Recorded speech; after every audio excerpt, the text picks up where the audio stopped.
안녕하세요. 반갑습니다. 취업대장 윤대장입니다. 오늘 제가 할 내용은요. 산업은행 자소서 분석입니다. 산업은행의 자소서 특징이 하나 있죠. 자필로 쓰는 자소서가 있다는 것입니다. 그리고 이렇게 자필로 굳이 쓰는 이유가 뭘까요? 자필로 쓰는 이유는 좀 더 정확하게 써라라고 얘기를 하는 겁니다. 정확하게는 어떤 거를 보고 쓰더라도 제발 복붙 하지 말고 본인이 쓰는 것이 무엇인지 좀 알고 써야 한다라고 암묵적으로 이야기하는 것이라고도 볼 수 있습니다. 또한 자필로 쓰는 경우는 지원자의 정성과 지원자의 느낌을 파악할 수 있다고도 하네요. 사실 저도 판서를 하는 경우가 많습니다. 그래서 그 판서를 많이 하는 편이라서 글씨에 조금 민감하거든요. 그래서 어떤 경우는 어떤 학생분들의 글씨를 보면 약간의 성격이 보이는 편이기도 해요. 그렇다고 글씨를 잘 써야 된다, 이건 아닙니다. 글씨의 지원자의 정성을 보려고 하는 거죠.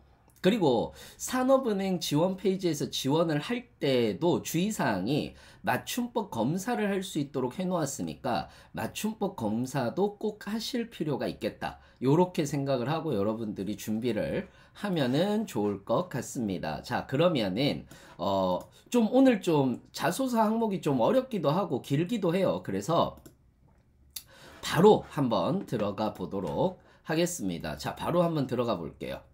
자, 산업은행 자소서 항목입니다. 한번 보자고요. 한번 보면은 구문별 항목에 따라 해당 내용을 기재한다라고 되어 있고요. 글자 수에 대한 입력 제한이 있다라고 얘기를 했어요. 그래서 1번과 2번은 둘 다 천자식이고요. 그 다음에 3번과 4번은 둘 다 500자다라고 이렇게 생각을 하시면 됩니다. 그리고 5번은 천자라고 되어 있는데 여기에서 중요한 건 천자 이내다라고 이렇게 얘기를 하고 있지만은 여러분들이 몇 페이지를 쓰는지 몇 자를 쓰는지 정확하게 또 기재를 해야 되는 부분들이 있거든요. 그 부분도 이야기를 같이 좀 해드리도록 하겠습니다. 자, 그러면 우리가 산업은행 자소서 보기 전에 확인하고 들어가야 될 것이 하나가 있어요. 뭘까요? 확인하고 들어가야 될 것 하나, 바로 인재상입니다. 인재상은 금융권 지원을 할 때 인재상은 반드시 보라라고 얘기를 하거든요. 왜냐하면 본인의 캐릭터를 생각하고 작성하는 것이 좋기 때문이에요. 그러면 한번 보도록 하죠. 인재상을 보면은요, 되게 재밌는 것 중에 하나가 10개로 되어 있습니다. 인재상이 10개로 되어 있는데 맨 처음에 고객의 니즈를 최우선으로 한다라고 얘기를 했을 때 이 부분을 조금 우리가 경력 및 경험 기술서에 미루어 보았을 때 같이 한번 보게 되면은 외부 환경을 정확하게 이해할 수 있는 능력이라든지 고객의 상황을 이해하기 위한 커뮤니케이션 능력, 기업에 대한 이해와 산업에 대한 이해 능력, 이런 것들을 강조해 줘도 돼요. 그 다음에 열린 마음으로 변화를 수용하자라고 되어 있는 부분이 있습니다. 이게 열린 마음으로 변화를 수용한다라고 이렇게 얘기를 하는 요 부분 자체는 자본시장에 대한 적용이라든지 그 다음에 해외 시장에 대한 이해라든지 유동적인 변화에 대한 이해도라든지 이런 것들입니다. 그러니까 변화를 두려워하지 말자라고 얘기를 하는 건데 여기서도 중요한 게 하나가 나옵니다. 뭐가 나오느냐면 세 번째가 저는 가장 중요하다라고 생각을 해요. 뭐냐? 익숙함에서 벗어나 계산된 도전을 하자. 이게 중요합니다. 이거. 계산된 도전을 하자. 요게 가장 중요하다. 왜 그러냐?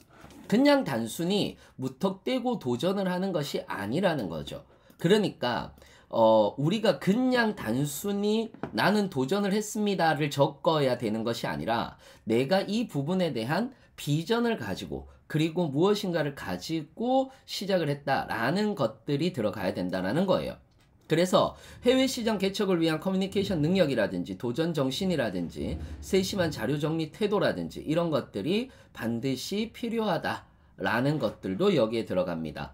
자, 조금 더 빨리 해볼게요. 4번부터는 조금 빨리 해서 여러분들한테 좀 보여드리도록 하겠습니다. 자, 4번부터입니다. 자, 4번부터 보시면은요. 소통하면서 주도적으로 일하는 것. 이건 협력적인 태도를 얘기하는 거고요. 그리고 전사적 관심. 그러니까 내가 단순히 얘기를 했을 때 전반적인 상황을 다 이해하고 있는지 이런 것들을 소통하면서 주도적으로 일하는 것을 얘기를 하기도 하죠.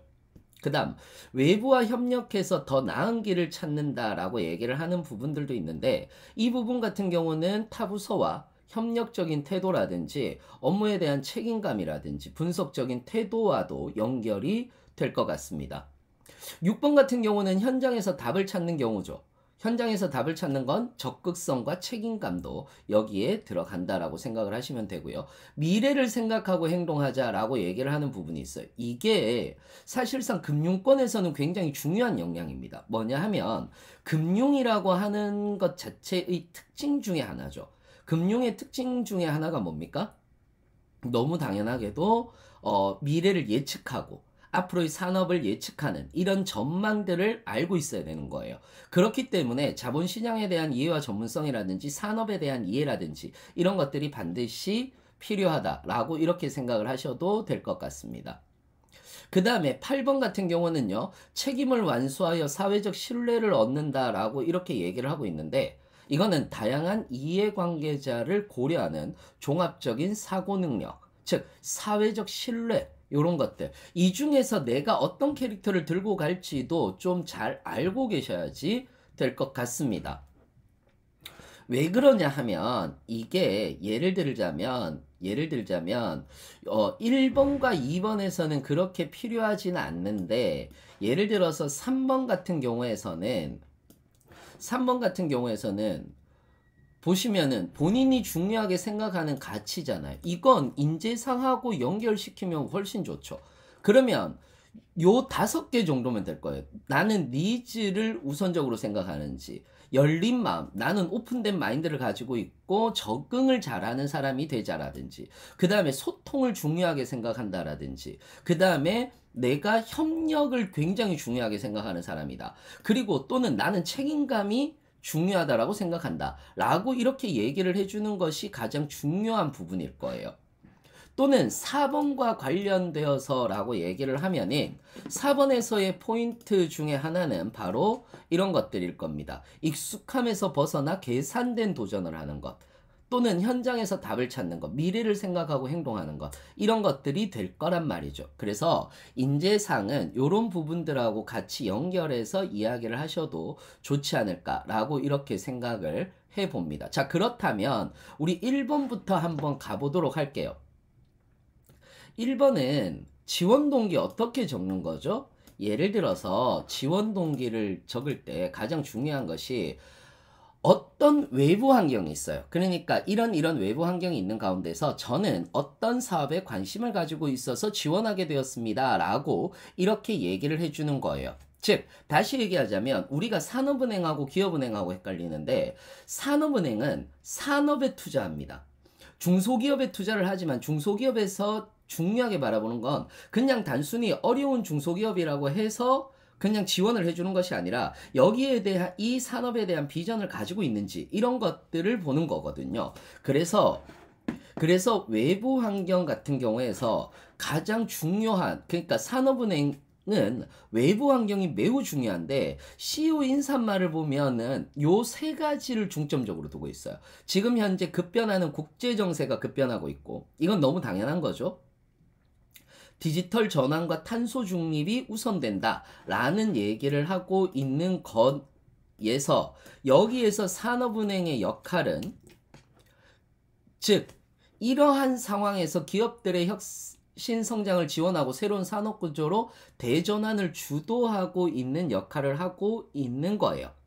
즉 무슨 말이냐? 그냥 단순히 지금 현재 국제정세는 급변하고 있습니다. 라고 얘기를 하지 말고, 예를 들어서 지금 현재 4차 산업혁명과 관련해서 반도체라든지 아니면은 디지털 화폐라든지 이런 것들이 들어서면서 굉장히 많이 변하고 있다라든지 또는 탄소 중립과 관련한 산업들에 대한 재편이 이루어지고 있는 가운데에서 이러한 기업들을 지원하고 새로운 산업 구조로 전환을 주도하는 것이 바로 산업은행의 역할인데 그 역할 중에서 나는 어떤 사업에 관심을 가지고 있어서 지원하게 되었습니다. 라는 내용을 이야기를 해주면 훨씬 더 좋겠다라는 거예요. 그러면 사업은 어떤 것이 있겠습니까? 당연히 사업은요, 요런 것들이 있을 수 있습니다. 즉, 대출, 투자, 보증, 산업 자금을 공급하고 온랜딩 대출, 온랜딩 대출이라고 얘기를 하는 것은 간접 대출 제도죠. 정부가 은행에 중소기업을 대출해줄 잔금을 빌려주면 산업은행에서는 대상기업 심사를 해서 빌려주게 되는 것을 얘기를 합니다. 또는 회사채라든지 채권과 관련된 것들도 있는 거고 기업의 구조조정이라든지 컨설팅 이런 것들에 나는 관심이 있습니다 라고 이렇게 얘기를 하는 거예요. 그렇다면 여기에서 이제 마지막에 입행후 계획이라고 얘기를 했잖아요. 입행후 계획은 뭐겠습니까? 이 분야, 즉 내가 관심 있는 사업 분야를 어떤 식으로 발전시키겠고 그리고 나는 어떤 역량을 하겠다. 어떤 역량을 발전시키겠다라고 얘기를 해줘야 되는 거예요. 이건 어디에 있을까요? 당연히 그렇죠. 경력 및 경험 기술서에 있겠죠. 이 경력 및 경험 기술서에서 나는 예를 들어서 위에서 보시면은 이런 온랜딩 대출을 통해서 기업 심사를 하고 그리고 이러한 것들을 통해서 우리나라의 새로운 산업 구조로 전환을 시키는데 기여를 하고 싶어요 라고 얘기를 했을 때 그러기 위해서라면 주식이나 파생상품 등 자본시장에 대한 이해라든지 그리고 그 외에 새로운 영역에 대한 적극적인 학습 태도를 가지고 있어야 된다라고 생각을 한다. 그렇기 때문에 나는 어떠한 새로운 영역이라도 끊임없이 계속해서 자기 개발을 해나갈 것이며 그 부분에 대해서 배워서 그 산업에 대한 이해의 폭을 넓혀가도록 하겠다라는 내용으로 쓰시면 된다라는 거예요. 이해되셨나요? 이렇게 여러분들이 쓰시면 되고요. 자, 2번 볼게요. 2번 빨리 넘어갈게요.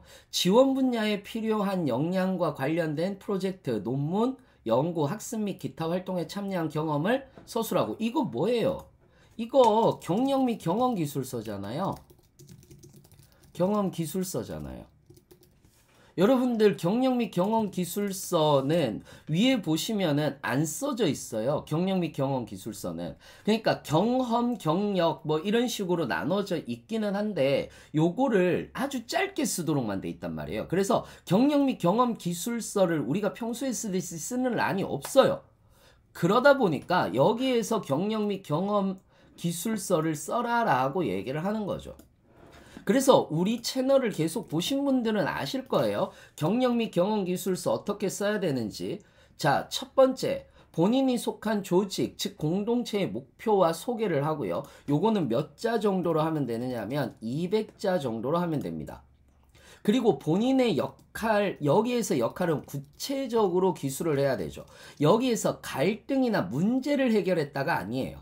갈등이나 문제를 해결했다가 아니고 요거는 몇 자 정도 쓸까요? 400자 정도를 쓰시면 좋죠.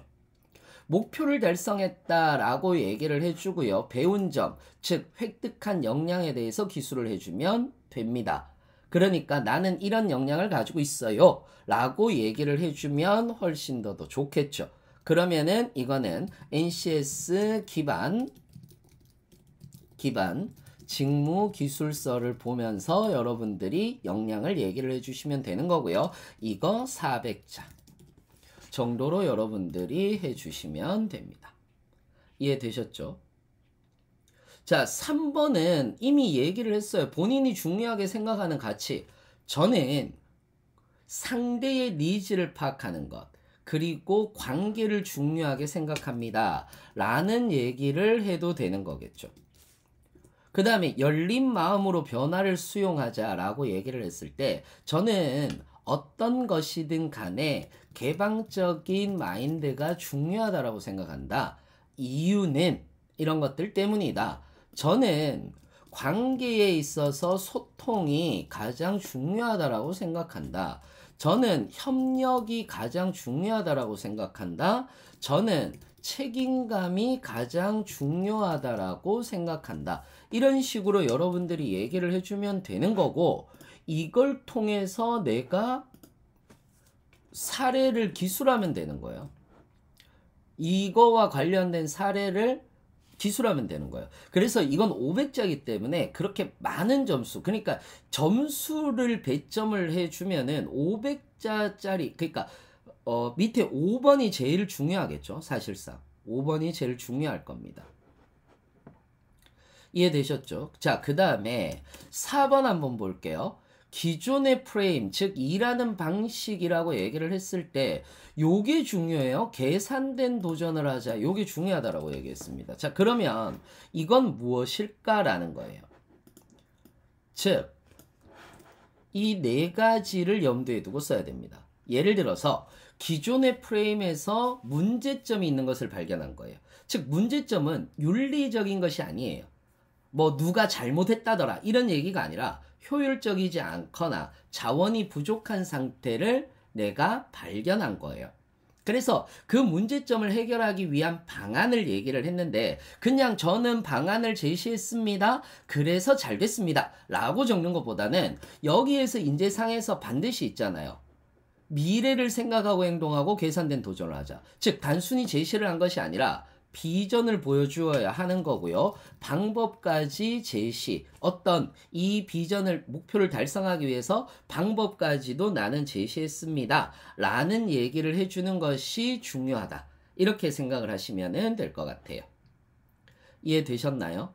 이렇게 여러분들이 보시면 되고요. 자, 아마도 5번이 여러분들이 제일 쓰기가 힘드실 것 같아요. 최근에 가장 관심을 가진 금융, 경제, 산업 이슈, 모든 이슈에 대한 얘기예요.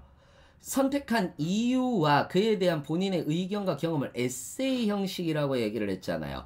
에세이 형식이면 이거 논술의 형식이에요. 논술의 형식이에요. 다만 선택한 이유를 적을 필요는 있는 거죠. 무슨 말인지 이해되세요? 선택한 이유를 적을 필요는 있습니다.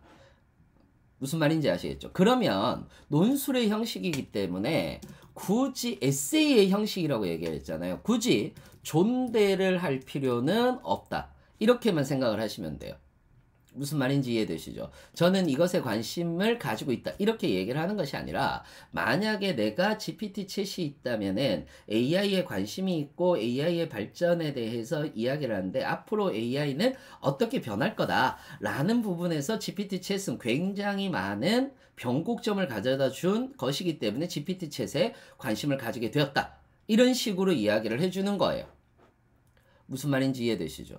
자, 여기서 반드시 확인해야 되는 한 가지가 있죠. 뭡니까? 양식 파일 다운로드예요. 그래서 자 보시면은 자필로 한 페이지 이내 작성 후라고 되어 있습니다. 그래서 저도 받아봤는데 이게 딱 한 페이지로 돼 있어요, 그냥. 그래서 이거를 가지고 여러분들이 프린트를 해서 자필로 써라라는 거예요. 그리고 이걸 사진을 찍어서 스캔을 한다라는 거죠. 사진을 찍어서 뭐 해야 된다? 여기에서 이미지 파일을 업로드 하라 그랬어요. 그러니까 이미지 파일을 올리는 거예요. PDF 파일을 올리는 게 아니에요. 이거 혹시나 또 아이패드로 다운받아가지고 아이패드로 쓴 다음에 이거를 여러분들이 PDF로 저장해가지고 올린다. 그렇게 생각하지 마시고요. 이미지 파일이에요. 그런 분들도 가끔씩 계셔서 제가 말씀을 드리는 겁니다. 이해되셨죠? 자, 그러면 이슈는 어떤 것이 있을까요? 이슈는 저는 요렇게 해봤습니다. 현재의 이슈는 GPT 챗, 그러니까 GPT 챗이라든지 그 다음에 반도체 지원법, 미국의, 그 다음에 기후변화 대응에 대한 국제적인 변화, 산업의 변화, 그 다음에 이건 꽤 큰 거였죠. SVB, 실리콘밸리 뱅크에 대한 파산, 그 다음에 긱 이코노미의 급상승이라든지 또는 NFT가 한물 간 것 같은데 아니에요. 다시 이슈화가 되고 있습니다. 그래서 NFT라든지 이런 것들이 지금 현재 상태에서는 굉장히 큰 이슈가 되고 있으니까 요런 것들과 관련한 내용을 적으면은 공부를 해서 적으면은 좋지 않을까라고 이렇게 생각을 해보는데, 그러면 선생님 어떤 식으로 적는 게 좋을까요? 라고 얘기를 했을 때, 자, 서론에서는 문제 제기와 환기입니다. 즉, 내가 관심을 가진 이유, 즉 이것에 대한 이유와 거기에 대한, 그게 문제 제기겠죠. 그것에 대해서 적어 주시는 거고요. 그 다음에 본론은 2개 정도면 제일 좋을 거예요. 1500자면 본론이 3개 정도 들어가는데, 본론은 첫 번째 기본 정보다라고 얘기를 해서, 기본 정보는 본인이 제시한 내용에 대한 기본적인 이론이나 이슈 배경에 대해서 기술하는 거예요. 예를 들자면 이런 거죠. 문제 제기를 했을 때 서론에서 만약에 GPT 챗이라고 얘기를 하면, GPT 챗이 지금 현재 이슈, 즉 이슈다, 이슈에 대한 배경에 대해서 먼저 적어주는 거예요. 이슈에 대해서 얘기를 하고, 여기에 대해서 GPT 챗에 관심을 가진 이유까지 같이 적어주시면 되는 거죠. 그 다음에 본론 1은 뭐에 대해서, 여기서 앞에서는 이미 이슈에 대해서 얘기를 했잖아요. 본인이 제시한 기본적인 이론, AI에 대한 얘기를 하면 되죠. AI에 대한 기술 발전이라든지 인류 문명의 관계라든지, 또는 AI의 기술이 어떤 식으로 변해왔다, 거기에서 이제 GPT-챗까지 왔다 라는 얘기를 여러분들이 해주시면 되는 거예요. 거기에다가 지금 현재 어떻게, 본론 2는 본인이 제시한 내용의 문제점이나 현황에 대해서 적어주시면 됩니다.